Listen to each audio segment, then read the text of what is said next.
Puji Tuhan. Salam sejahtera bagi kita semuanya. Selamat hari Minggu, selamat pagi Indonesia. Tuhan kiranya memberkati kita semuanya. Saat ini kita bersyukur untuk perjumpaan kita lagi di dalam halaman Facebook Philadelphia Community Church. Kita mengucap syukur karena kita boleh lagi bertemu saat ini. Dan kita akan berbicara beberapa menit ke depan. Kita akan mendengarkan firman Tuhan. Kita akan berbicara bahwa hidup ini adalah pilihan. Saudara mesti tahu, dalam hidup ini selalu ada pilihan. Pilihan A atau B. Semuanya punya pilihan. Nah, bagaimana agar supaya pilihan-pilihan kita tidak salah, selalu terarah kepada kehendak Tuhan. Bagaimana pilihan-pilihan kita selalu memuliakan Tuhan. Kita mengucap syukur bahwa hidup kita adalah pilihan. Jadi marilah kita belajar untuk memilih hal-hal yang benar, hal-hal yang baik. Nah, saudara-saudara, untuk itu saya akan berbicara tentang pilihan mengacu di dalam 1 Yohanes pasal 2 ayat 15, 16, dan 17. Saya akan baca bagi saudara sekalian Yohanes pasal yang 1 Yohanes maksud saya 1 Yohanes pasal 2 ayat 15, 16, dan 17. Berbicara tentang pilihan. Janganlah kamu mengasihi dunia dan apa yang ada di dalamnya. Jikalau orang mengasihi dunia, maka kasih akan Bapa tidak ada di dalam orang itu. Sebab semua yang ada di dalam dunia, yaitu keinginan daging dan keinginan mata, serta keangkuhan hidup, bukanlah berasal dari Bapa, melainkan dari dunia. Dan dunia ini sedang lenyap dengan keinginannya. Tetapi orang yang melakukan kehendak Allah tetap hidup selama-lamanya. Puji Tuhan. Saudara, di sini Alkitab memberitahu kepada kita bahwa di dalam dunia ini, dalam kehidupan, dalam perjalanan hidup kita saat ini, kita memang dipertemukan oleh banyak pilihan-pilihan. Tetapi Alkitab di sini hanya memberitahu bahwa dalam hidup ini hanya dua pilihan. Tidak ada 3, tidak ada 4, tapi hanya dua pilihan. Pilihannya adalah dunia atau Tuhan. Cuma dua saja. Dunia atau sorga. Dua pilihan ini.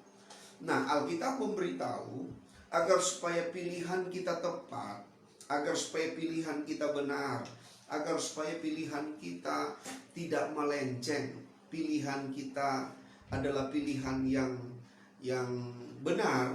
Di sini ayat ini memberitahu satu pesan yang sangat kuat, karena ini merupakan perintah dari Tuhan. Dia katakan, janganlah kamu mengasihi dunia dan apa yang ada di dalamnya. Jadi supaya kita dapat memilih kehendak Tuhan, dapat memilih apa yang Tuhan rancangkan terjadi di dalam hidup kita, syarat yang pertama adalah jangan kita mengasihi dunia ini dengan apa yang ada di dalamnya.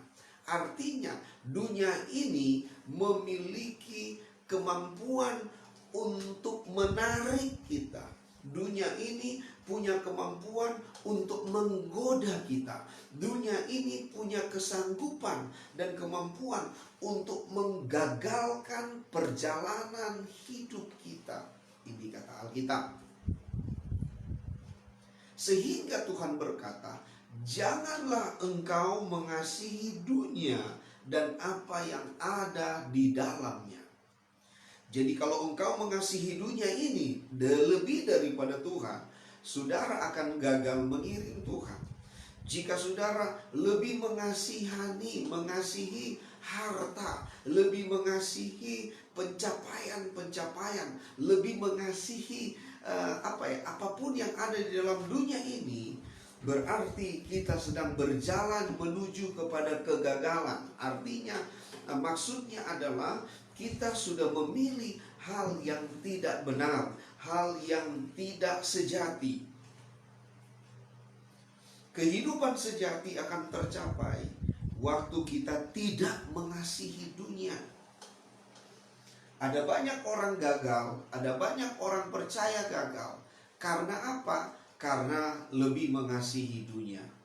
Memilih lebih mengasihi dunia. Jadi kita harus belajar untuk memutuskan pilihan dalam hidup ini untuk mengasihi Tuhan, untuk mengerjakan kehendak Tuhan di dalam dunia ini. Baik engkau sebagai suami, sebagai istri, sebagai anak-anak muda, sebagai orang percaya, sebagai hamba Tuhan, sebagai pelayan Tuhan. Saya mendorong saudara-saudara, lepaskan cintamu kepada dunia ini.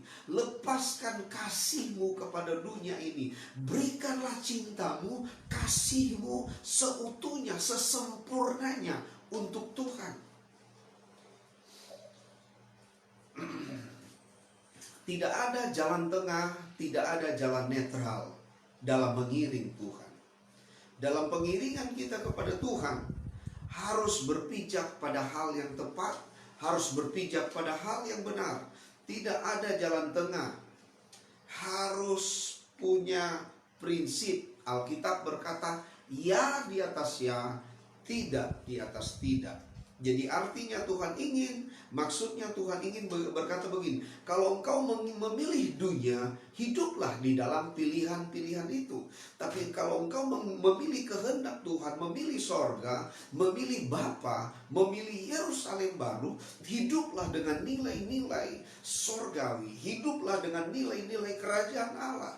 Jangan bercampur. Ada banyak orang sekarang terlalu fleksibel hidupnya, bercampur, hidupnya bercampur. Hari Minggu rasa sorga, hari Senin rasa neraka. Bercampur.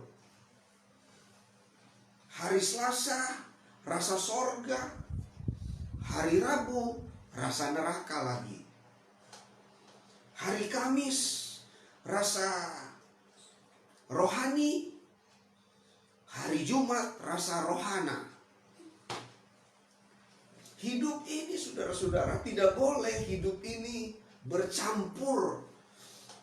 Hidup ini harus tegas.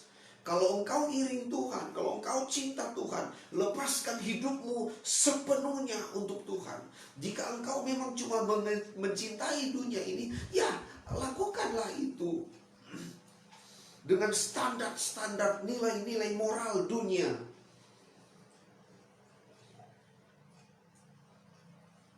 Dan itu adalah pilihan. Tapi mungkin ada orang yang memilih supaya terlihat religius, kita harus beragama. Tetapi kalau supaya kita juga terlihat tidak ketinggalan zaman, up to date dalam hal-hal duniawi, kita juga harus ada di sana. Oh, enggak boleh. Kita harus belajar dimanapun kita berada. Baik kita masih ada di dalam dunia ini, dalam pekerjaan, dalam dunia usaha, dalam dunia bisnis, dalam situasi, dalam kegiatan kita sehari-hari, situasi apapun yang sementara kita hadapi sekarang, baik situasi pandemi saat ini COVID-19 ataupun dalam situasi krisis ekonomi, kita harus pastikan nilai yang kita terapkan, nilai yang kita lepaskan di dalam dunia ini betul-betul keputusannya itu kita cinta Tuhan, kita melakukan kehendak Allah. Haleluya. Jadi sekali lagi, mari kita belajar untuk melepaskan hidup kita dengan pilihan yang tepat, dengan pilihan yang benar. Saya baca sekali lagi ayat yang ke-15. Dia berkata begini, janganlah kamu mengasihi dunia dan apa yang ada di dalamnya. Jikalau orang mengasihi dunia, maka kasih akan Bapa tidak ada dalam orang itu. Perhatikan baik-baik. Jadi hidup ini tidak ada yang namanya jalan tengah. Hidup ini pilihan. Pilihan yang tegas. A atau B. Bukan atau. Bahkan campuran A dan B. Tidak ada. Di dalam nilai-nilai firman Allah, dalam kita mengiring Tuhan, kita memang Tuhan mau, memang kita harus punya full heart untuk Tuhan. Kita harus punya kasih yang penuh, cinta yang penuh untuk Tuhan. Jangan kita punya cinta kepada dunia, tapi cinta juga kepada Tuhan. Itu campuran namanya. Jangan kita membangun kerajaan campuran dalam dunia ini. Bangunlah kerajaan Allah. Kalau engkau memang mau mencintai dunia, bangunlah kerajaan duniawi. Tapi saya memilih untuk membangun kerajaan Allah. Tapi ada orang yang mencoba mencampurkan keduanya. Ada banyak pengajaran-pengajaran firman Tuhan juga mencampurkan keduanya. Kerajaan dunia dan kerajaan Allah. Ini merupakan kerajaan campuran. Kerajaan yang rapuh, yang gampang hancur seiring waktu berjalan. Haleluya. Makanya Tuhan tegaskan pilihan hanya dua. Kasih kepada Bapa atau kasih kepada dunia. Dan kalau seseorang punya kasih kepada dunia, tidak mungkin dia akan mengasihi Bapa. Jadi sebaliknya begini, indahnya sebaliknya, kalau kita benar-benar mengasihi Bapa kita, mengasihi Tuhan kita, pasti tidak ada kasih kepada dunia. Amin. Jadi marilah kita mengasihi Tuhan kita sepenuhnya.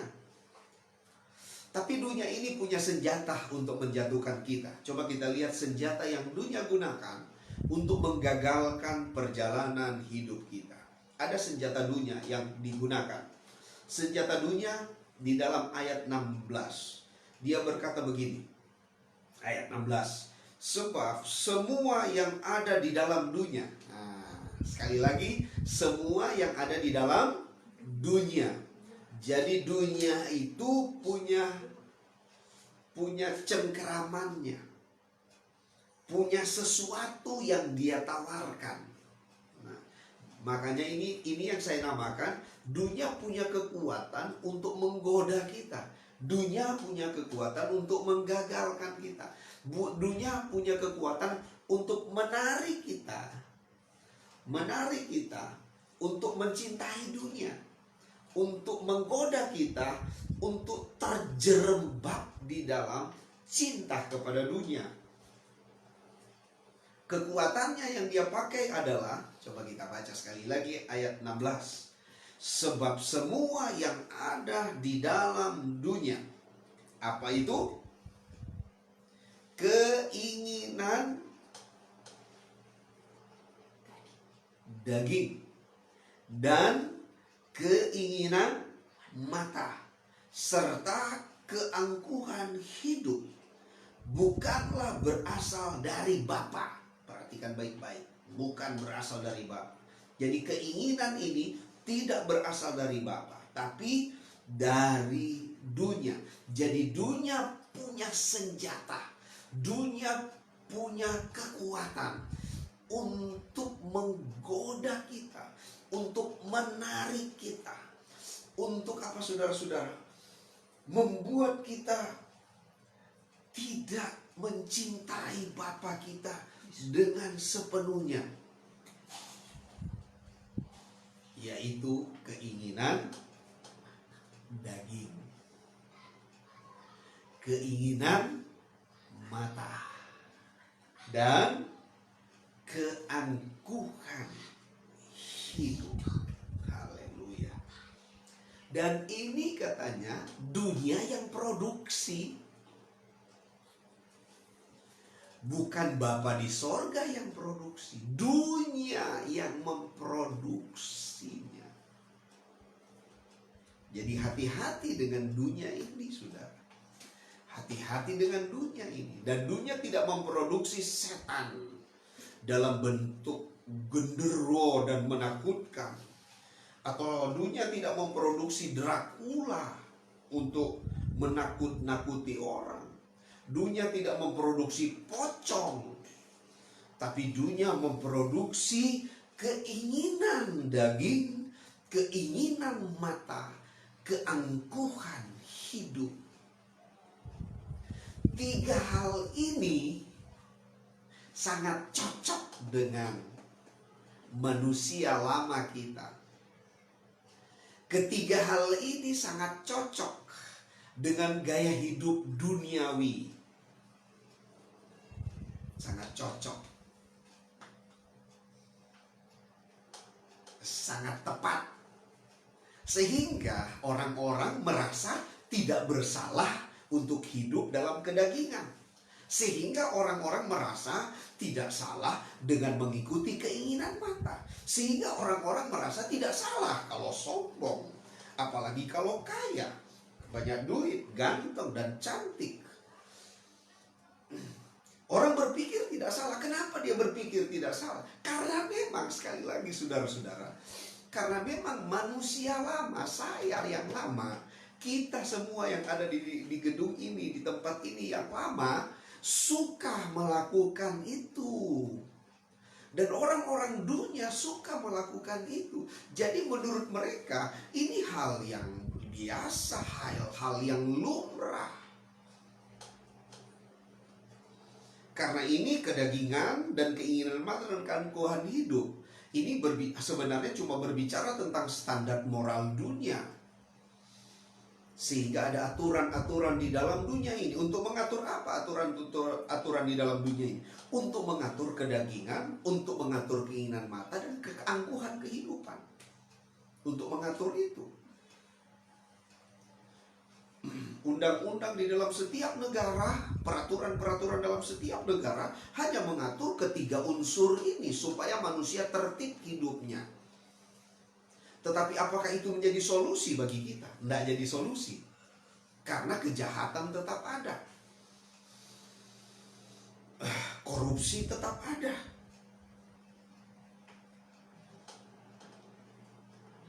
Jadi solusinya apa, saudara-saudara? Solusinya adalah Tuhan.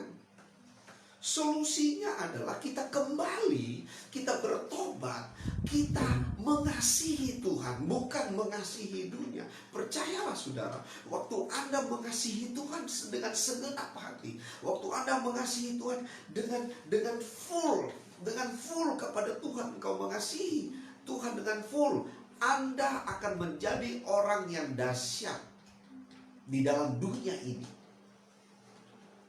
Kita akan menjadi orang yang luar biasa di dalam dunia ini. Kalau engkau jadi pengusaha, engkau akan jadi pengusaha yang jujur. Engkau akan jadi pengusaha yang tidak suka menipu. Engkau akan jadi pengusaha yang tidak suka suap-suap. Kalau engkau sebagai pejabat negara, engkau akan menjadi pejabat negara yang tulus, yang jujur, yang mengayomi rakyat. Kenapa saudara-saudara? Karena engkau tidak mengasihi dunia ini, tetapi engkau mengasihi Tuhan. Haleluya.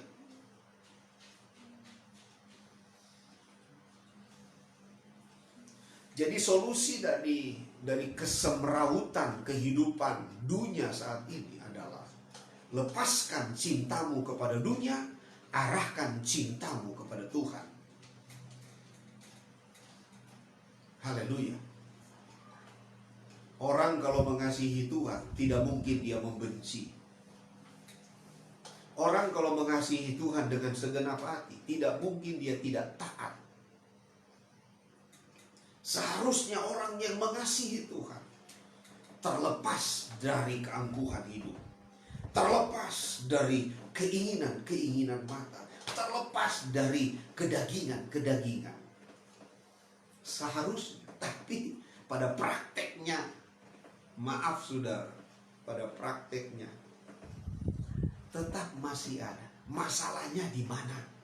Masalahnya kita memakai sistem kerajaan campuran.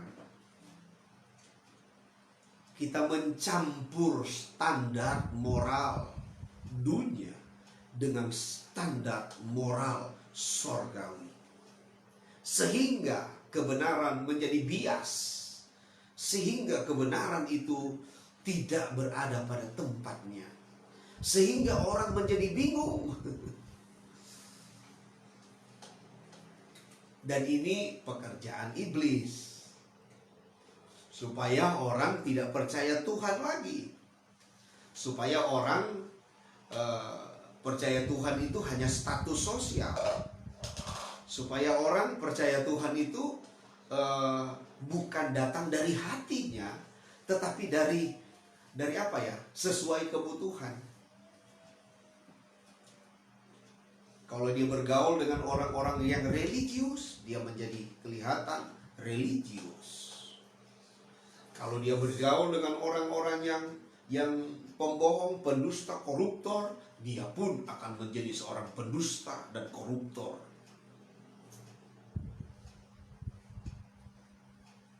Jadi sekali lagi, cinta kepada dunia pasti tidak ada cinta kepada Bapa. Sebaliknya, waktu kita cinta kepada Tuhan dengan sepenuhnya, cinta kepada dunia pasti tidak ada. Kalau seandainya ada, berarti sebenarnya Anda tidak cinta Tuhan. Kalau sebenarnya ada, sebenarnya Anda tidak cinta kepada dunia. Karena orang yang cinta dunia pasti tidak cinta Tuhannya. Kalau orang cinta Tuhan, pasti tidak akan cinta dunia. Ambillah pilihan, kasihilah dunia. Ambillah pilihan, kasihilah Tuhan.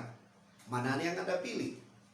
Kalau saya mau memilih, mengasihi Bapa, mengasihi Tuhan Yesus Kristus, mengasihi kerajaan Allah.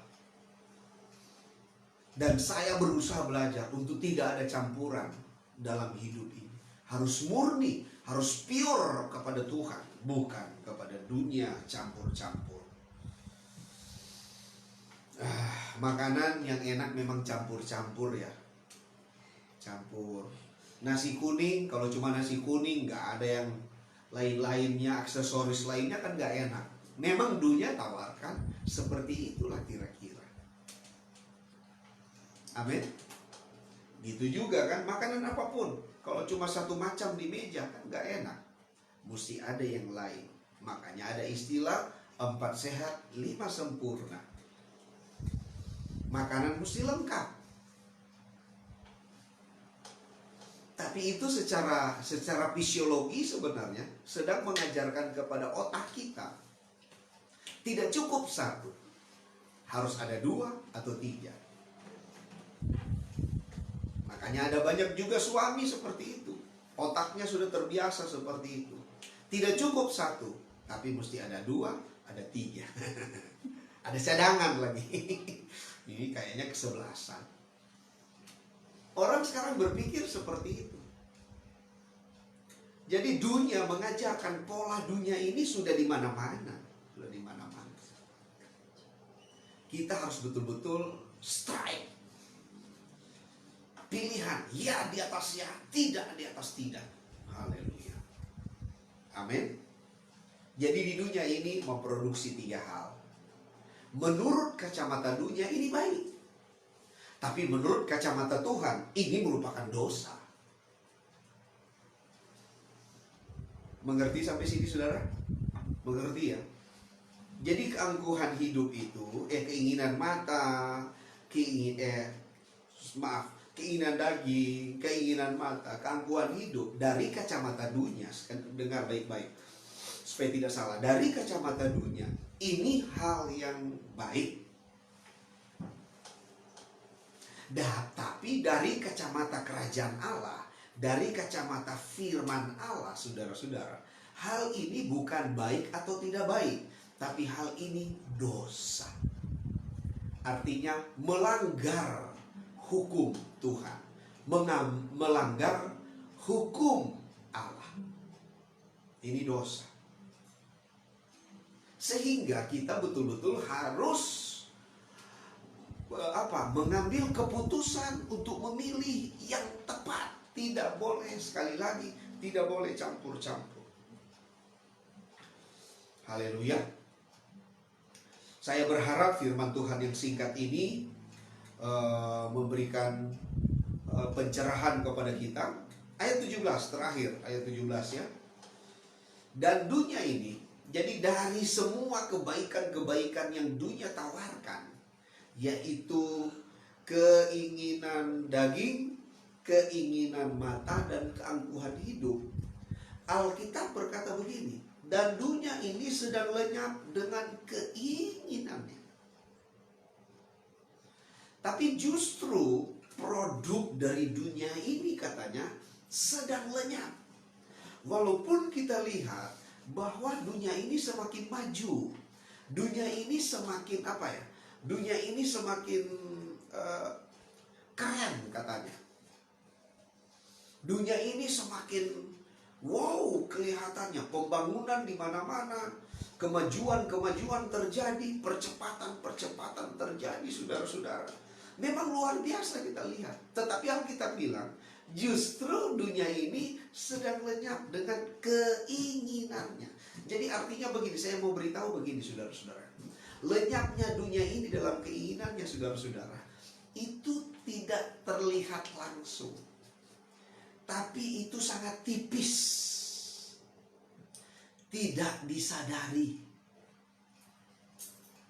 Jadi keinginan dunia itu punya daya pikat hipnotis, sehingga orang yang melakukan itu, yang hidup dalam keinginan mata, yang hidup dalam keinginan daging, yang hidup dalam keangkuhan hidup, dia tidak merasa bahwa hidupnya itu sebenarnya sedang lenyap.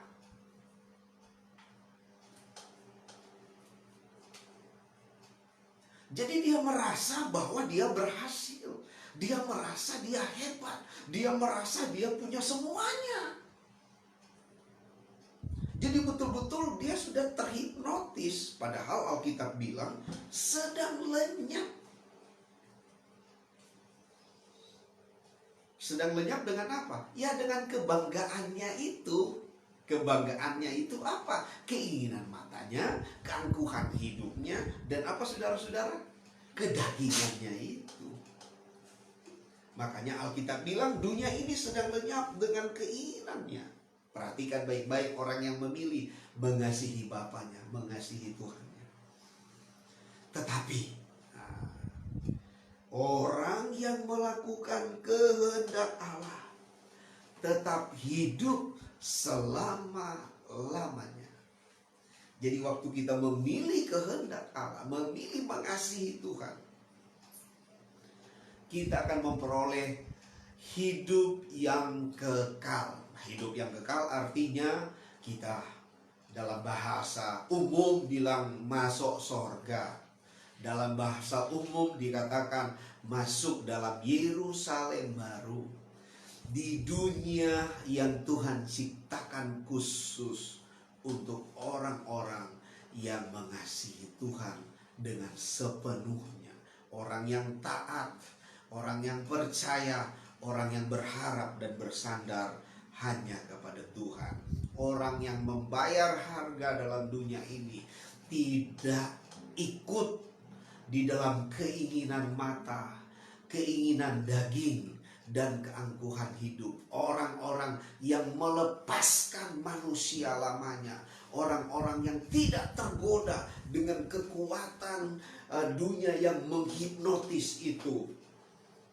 Nah, merekalah yang akan memperoleh hidup selama-lamanya. Saya percaya